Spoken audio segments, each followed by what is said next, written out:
রাসূলের প্রিয় সাহাবীকে কেন মৃত্যুদণ্ড দিয়েছিলেন হযরত ওমর রাদিয়াল্লাহু তাআলা আনহু। পিতাকে হত্যার অপরাধে তার দুই পুত্র এক যুবককে টেনে হিঁচড়ে খলিফা ওমর রাদিয়াল্লাহু তাআলা আনহুর দরবারে এসে হাজির হল। তারা বলল, এই ব্যক্তি আমাদের পিতাকে হত্যা করেছে, আমরা এর সঠিক বিচার চাই। খলিফা ওমর রাদিয়াল্লাহু তাআলা আনহু ওই যুবকের কাছে তার বিরুদ্ধে আনা হত্যার অভিযোগের ব্যাপারে জানতে চাইলে যুবক বলল, অতি ক্লান্তি অনুভব করার কারণে আমি একটু খেজুর গাছের নিচে বসে বিশ্রাম করতে গিয়ে ঘুমিয়ে পড়ি। উঠে দেখি আমার উট আমার পাশে নেই। খুঁজতে গিয়ে যখন সামনের দিকে এগিয়ে যাই তখন তার মৃতদেহ পাই, যাকে ওনাদের বাবা বাগানে প্রবেশের জন্য পাথরের আঘাত করে মেরে ফেলেছে। এই বিষয়ে যখন আমি তার সাথে কথা বলতে যাই তখন অনেক কথা কাটাকাটি হয়েছিল এবং বাকবিতণ্ডার এক পর্যায়ে আমি তাকে পাথর দিয়ে আঘাত করে ফেলি, যার ফলে তিনি মারা যান, যা ছিল সম্পূর্ণ অনাকাঙ্ক্ষিত একটি ঘটনা। এর জন্য আমি ক্ষমা চাইছি। বাদীরা বলল, আমরা মৃত্যুদণ্ড চাই।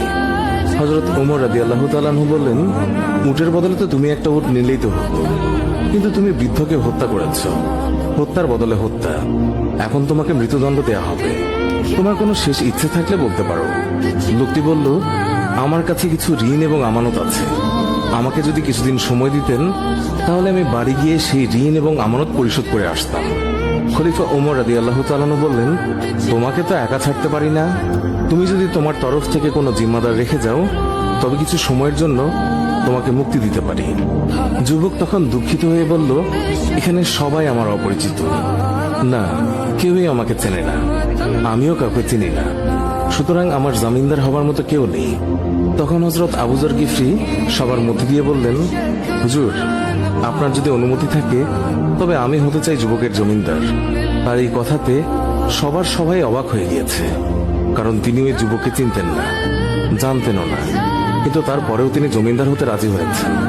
খলিফা বললেন, আগামী জুম্মাবার পর্যন্ত যুবককে মুক্তি দেয়া হলো। জুম্মার আগে যুবক যদি মদিনায় না আসে তার পরিবর্তে আবু যরকে মৃত্যুদণ্ড দেওয়া হবে। জামিন পেয়ে নওজোয়ান ছুটে চলল মাইলের পর মাইল দূরে তার বাড়ির দিকে, আর আবু যর গেলেন তার বাড়ির দিকে। এদিকে দেখতে দেখতে জুম্মাবার চলে এসেছে। নওজোয়ানের তো কোনো খবরই নেই। হযরত ওমর রাদিয়াল্লাহু তাআলা আনহু রাষ্ট্রীয় পত্রবাহকে পাঠিয়ে দিলেন আবু যর গিফরি রাদিয়াল্লাহু তাআলা আনহুর কাছে। সেই পত্রে লেখা ছিল, আজ বাদ জুম্মা সেই যুবক যদি না আসে তবে আইন মোতাবেক আবু যর গিফরি রাদিয়াল্লাহু তাআলা আনহুর মৃত্যুদণ্ড কার্যকর করা হবে। আবু যর যেন জুম্মার প্রস্তুতি নিয়ে মসজিদের নবীতে সঠিক সময় উপস্থিত হয়। খবর শুনে পুরো মদিনায় থমথমে অবস্থা। একজন নিষ্পাপ সাহাবী আবু যর গিফরি আজ বিনা দোষে মৃত্যুদণ্ডে দণ্ডিত হবে।